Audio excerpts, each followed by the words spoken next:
바다 위에 움직이는 조선소 플로팅 도. 배의 나이 32년의 노후 선박을 인양하기 위한 고군분투의 현장. 제한된 시간 내에 수리와 검사까지 완벽하게 끝마쳐야 하는데요. 선박들이 안전하게 운항을 잘했으면 하는 그런 바람입니다. 속전속결, 선박의 환골 탈퇴. 한편 차량 LPG 개조 과정 역시 한치의 실수조차 용납하지 않습니다. 협상 공간에 작업하는 부분이 좀 힘들죠. 쉽지만은 않죠. 여기에 노후 경유 차량의 매연 저감 장치 작업까지. 수리의 기술, 그 정교한 세계를 들여다봅니다. 연간 5만여 척의 선박이 드나드는 항구도시 부산. 그 중에서도 이곳 감천항은 수리 조선업의 1번지로 손꼽히는 곳입니다. 세계적 수준의 조선 기술은 물론 수리 관련 업체들까지 근거리에 집약적으로 모여있기 때문인데요. 이번에 살펴볼 수리 조선소 역시 감천항 한편에 자리하고 있습니다. 한눈에 보기에도 그 규모가 상당해 보이는군요. 배를 상가에서 수리하는 곳입니다. 여기는 플로팅 도크라 그래가지고 지금 현재는 이렇게 육상처럼 이렇게 떠 있는데 30분 뒤부터 도크가 수십 미터로 깔아앉습니다. 저희가 밟고 있는 바닥이 가라앉는다고요? 한 8m 정도 수심으로 깔아앉고 그 사이에 배가 오늘 들어와서 이 플로팅 도크가 다시 부양을 해갖고 마치 거대한 선박처럼 보이는 이 시설은 움직이는 조선소라 불리는 플로팅 독입니다.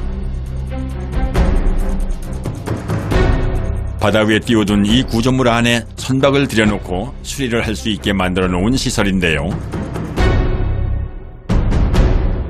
독 자체의 무게만 무려 4만여 톤. 길이는 축구장 2배 길이와 맞먹는 210m에 달합니다. 플로팅 독의 안쪽에는 선체를 받쳐 세워둘 반목들이 준비되어 있는데요.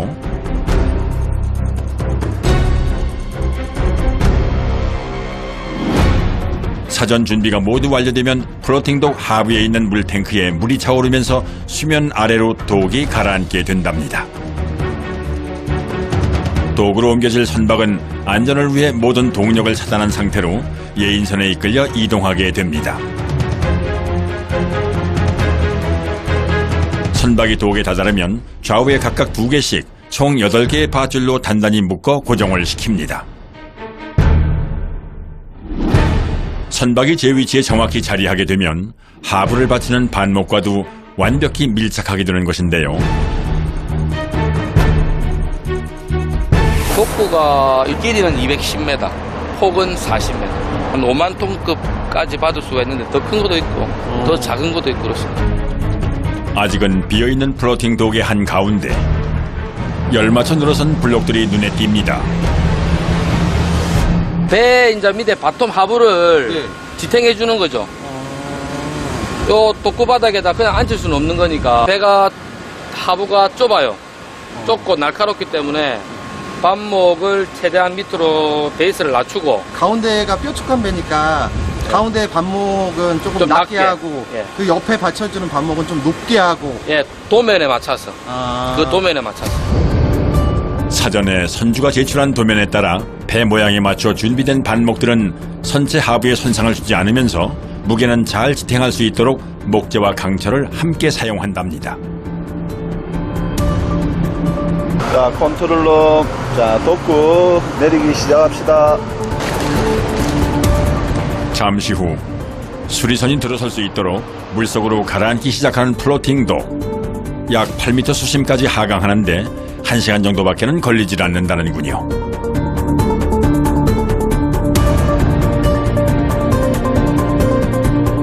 뒤를 이어 작은 보트가 등장하고 작업자들이 총출동합니다. 빨간 배 타시고 어디 가시는 거예요? 우선 부탁드리겠습니다. 예, 알겠습니다. 저 입구할 배 승선입니다. 도구에 줄을 연결해서 줄을 가지고 당겨서 도구 안에 입구하려고 그랬었어요. 저쪽에 배 오네요, 저게. 약 5년 만에 선체 종합 검진을 받기 위해 이곳 감천항을 찾은 수리 선박. 이 배는 길이가 42.95m고 폭이 9m, 높이가 8.84m입니다. 독의 규모에 비하면 비교적 작은 667톤급 저인망 어선인데요. 내항에 들어서면 동력을 끄고 예인선의 안내를 따라야 한답니다. 조심해서 올라가세요. 플로팅 독의 초입에 다다르자 작업자들이 직접 선박에 오릅니다. 이제부터는 컨트롤 타워 측과 긴밀히 교신해가며 선박의 위치를 보다 정확하게 맞춰야 하기 때문입니다. 옆에서 예인선이 선수 선미에서 붙어서 부두 쪽으로 밀어가지고 제반하는 거예요. 무동력 상태의 거대한 선박을 독 안쪽까지 들여놓기 위해서는 밧줄을 이용하게 되는데요.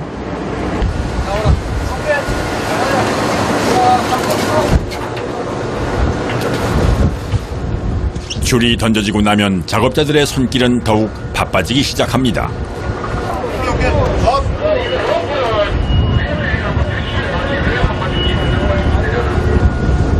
밧줄을 끌어올려 독에 단단히 고정시키는 작업자.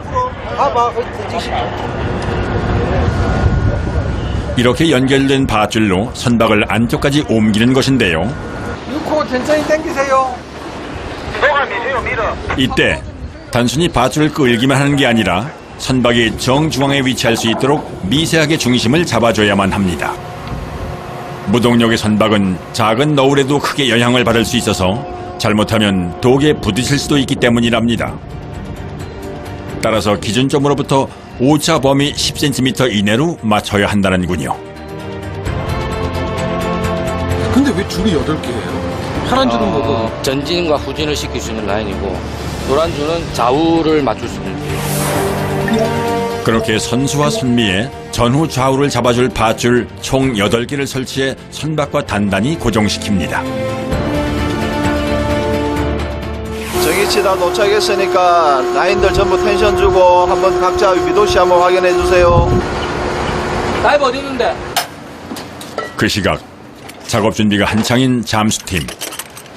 먼저 설치해놓은 받침목에 센터에 제대로 앉았는가, 이렇게 뭐 장애물에 제대로 걸리지 않았는가 이런 걸 확인하는 겁니다.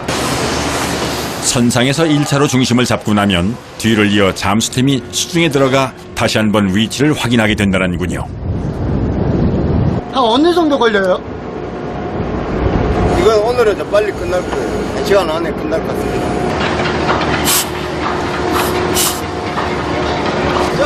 센터하고 돌출돼 있는 거 맞는지 안 맞는지 보고. 선미 보고 확인하고 올라와가지고 앞으로 가겠습니다. 오케이. 잠수사 2명이 확인해야 할 반목의 수만 해도 수십 개. 결코 쉽지 않은 작업입니다.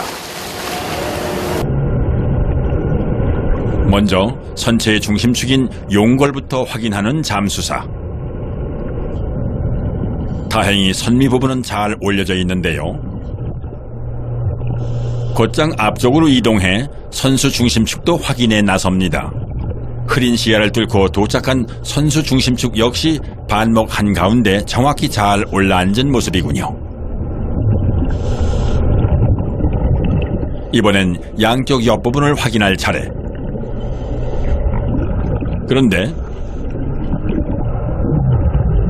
어찌된 영문인지 선체와 반목 사이가 멀찌감치 떨어져 있는데요.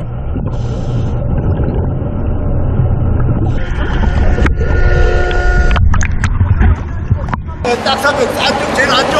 한쪽 3배, 바깥쪽에도 3배. 저기도 거의 300 돼요. 센터는 타치가 다 됐는데 신분에 누구 있습니까? 사이드가 타치가 지금 됐어. 안녕하세요. 도면이 안 맞는다고. 다이브장이 독고 선수기. 일순간 분위기가 심각해졌습니다. 본선에 이거 다른 거 만지지 마라 그래. 혹시나 힐링 갈 수 있어. 배가 한쪽으로 기우는 겁니다. 잘못하면 배가 넘어질 수도 있겠네요. 최악의 경우는 최악의 경우는 그럴 수도 있는데 실제로 10년에 한 번 있을까 말까 한 아주 드문 경우라고 합니다. 도면을 가지고 저희가 도킹 프레임을 짜고 반목을 놓는데 배 자체가 오래되고 건조됐을 때 도면이 있고 수리했을 때 변경된 도면이 또 있다고 합니다. 상황은 이렇습니다. 선박의 속력을 높이기 위해 중심축을 뾰족하게 덧대는 보강 공사가 진행됐지만 선주 측에서 제출한 도면상에는 이 부분이 전혀 반영이 되어 있지 않았다는 것인데요. 그야말로 예상치 못한 돌발 상황이 벌어진 겁니다.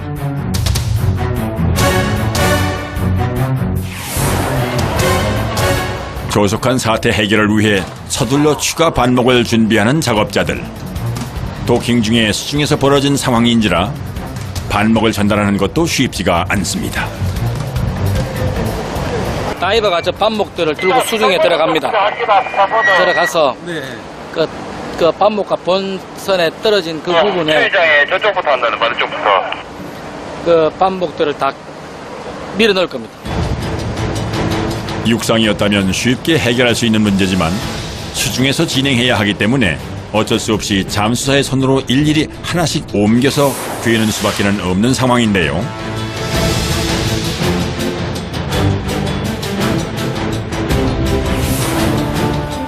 어느덧 추가 작업을 시작한 지도 4시간이나 흘렀습니다.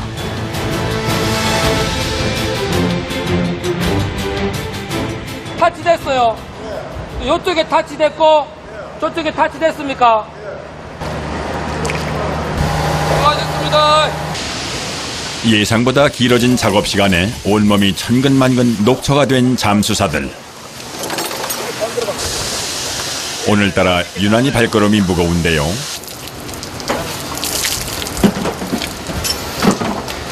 힘들어도 빨리 해야죠. 빨리 하고 나오는 게 제일 좋은 거예요, 이게 힘들어도. 이거 안 그러면 1시간 더 한다고 생각하면 얼마나 더 힘들어. 덮고 좀 올려주세요. 마침내 물밑 작업의 결과물이 물 밖으로 드러나는 순간 다행히 선체 하부에 꼭 맞게 잘 맞춰진 모습입니다. 방스길 자체가 요만큼인데 400인데 이만큼 300을 갖다가 개조공사를 했어요. 이게 도면에 반영이 안 됐다고. 이 부분이 바로 사달의 원인인데요. 그러니까 사이드 블록이 300이 뜨는 거예요. 여기서 요만큼 밤을 공건 거라. 다이버들이. 물속에서 애를 많이 썼겠습니다. 문제 없는 거예요? 예? 아주 훌륭하게 잘 타치됐습니다. 우여곡절을 겪긴 했지만 무사히 물 위로 올라오는 데 성공한 수리선박. 보름 뒤에는 또 어떤 모습으로 변신하게 될지 벌써부터 기대가 되는군요. 작업 2일차 아침입니다. 먼저 임시 통로를 설치하는 것에서부터 하루가 시작되는데요. 건물 5층 높이의 선박 내부로 쉽게 드나들기 위해선 반드시 필요한 작업이라는군요. 뒤를 이어 선체 외부의 세척 작업도 시작이 됩니다. 녹슬고 벗겨진 페인트를 새롭게 칠하기 위해선 각종 오물을 씻어내는 과정이 선행돼야 한답니다. 급하게 묻은 먼지하고 따개비도 있고 그리고 홍합 이런 것도 많이 달라붙어 있어요. 선박이 대양을 누비며 조업을 하는 동안 구석구석 단단히도 들러붙은 수중 생물들. 여기에 바닷물의 염분 탓에 부식된 흔적들까지 곳곳에서 눈에 띄는데요. 넓은 면적을 빠르고 말끔하게 작업하기 위해선 높은 압력으로 물을 분사하는 고압 세척 방식을 이용합니다. 하지만 뿜어내는 물의 압력이 워낙 세다 보니 작업자들에겐 그야말로 매 순간이 긴장의 연속일 수밖에 없다고 합니다. 고압 세척기가 여기 잘못 이것도 위험한 작업이거든요. 잘못하면 맞으면 이게 옷이 다 찢어지거나 살갗이 떨어져 나갈 수 있어요. 이게 맞으면. 실제로 그 압력이 어느 정도인가 하면은 일반 옥내 소화전 수압보다도 무려 125배나 강력한 250바라고 하는데요. 그 위력 앞에선 선박을 받칠 때 사용하는 반목조차도 속절없이 떨어져 나갑니다.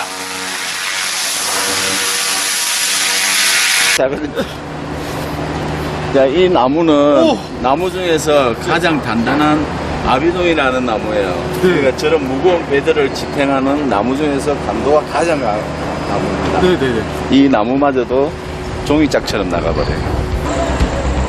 충격에 강하다는 아피통 반목이 이렇게 패일 정도니 작업자들의 고충이 어떨지 간접적으로나마 짐작이 드는데요. 수리 작업은 선박 곳곳에서 동시다발적으로 이루어집니다. 이번엔 갑판 위에서 뭔가 작업을 진행하고 있는데요. 앵커를 내려가지고 체인을 배열을 해서 세척을 하고 그 다음에 체인에 상처가 있는지 없는지 끊어질 염려가 있는지 없는지를 확인을 하고 그 다음에 다시 도장을 할 겁니다. 그런데 묵직한 망치로 한참을 두드려도 닷줄이 풀리질 않는 상황. 작업을 시작하기도 전에 벌써부터 난항에 부딪혔는데요. 바로 그 순간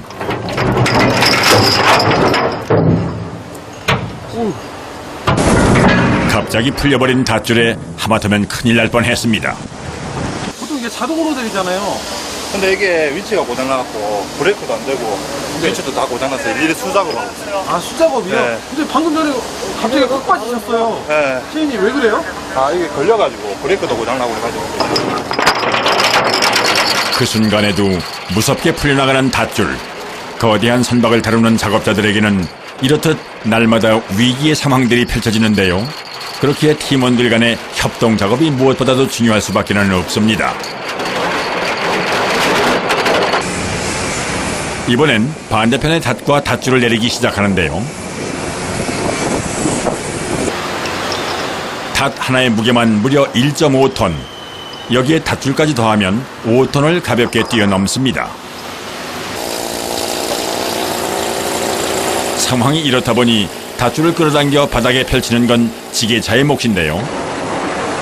높다란 갑판에서부터 닷줄을 길게 늘어뜨려 바닥 위에 가지런히 펼쳐두는 작업자들. 이때 닷줄이 겹치거나 꼬이지 않도록 열맞춰 잘 정렬을 해두어야 한답니다. 녹슨 닷줄을 세척하고 다시 페인트 칠을 하는 동안 열맞춰준 대형 그대로 작업이 이루어지기 때문인데요. 체인에 녹이 너무 많아가지고 그렇게 칠하고 말리고 용접까지 작업을 여러 번 반복해야 하기 때문에 닷줄 정비에만 사흘 이상 소요된답니다. 과연 보름 안에 모든 수리 작업을 끝마칠 수 있을지 사뭇 궁금해지는데요. 손주한테 받은 이게 수리 오다인데 수리하는 게 한 60까지 정도 되고. 세척과 도장 작업은 기본. 여기에 각종 부품들을 정비하고 교체하는 작업까지 그야말로 갈 길이 구말립니다. 1987년에 건조해 올해로 진수된 지 약 32년이 되는 오래된 선박인지라 수리할 것도 많을 수밖에 없는데요. 선박 내부의 각종 공간들 역시 차례로 점검과 수리를 거칠 예정이랍니다. 작업자를 따라 선박 내부로 걸음을 옮겨봅니다. 여기가 브릿지라는 곳입니다. 브릿지라고 하면 뭐 어떤 공간이에요? 여기서 이제 선장이나 일항사 이런 사람들이 이제 항해하는 그런 장비들이 있는 거고요. 엔진도 조정하고 라다 키도 돌리고 자동차라 보면 이제 핸들, 방향 이런 것들. 밑으로 내려가면 선원들이 거주하는 거주구가 보이거든요. 가파른 계단을 따라 아래층으로 안내하는 작업자. 이런 데들이 다 선장이나 기관장 그리고 그 선원들이 생활하는 곳, 거주구라고 하지. 데크하우스. 여기가 거주구역들이에요? 네. 좁지만 알차게 공간을 활용한 센스가 돋보이는데요. 선상에서 많은 시간을 보내야 하는 선원들에겐 더없이 소중한 휴식 공간이랍니다. 아래층엔 공용 공간이 마련되어 있는데요.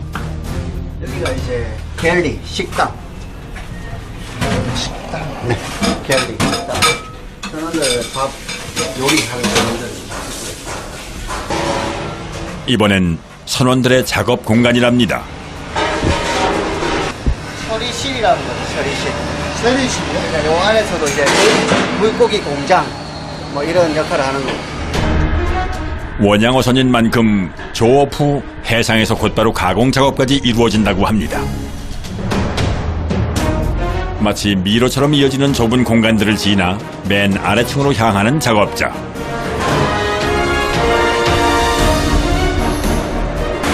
여기가 이제 배의 기관실. 디아슬이고 이게 메인 엔진, 이게 발전기. 선박의 심장인 메인 엔진의 경우 무려 12기통 2,400마력에 달한다고 하는군요.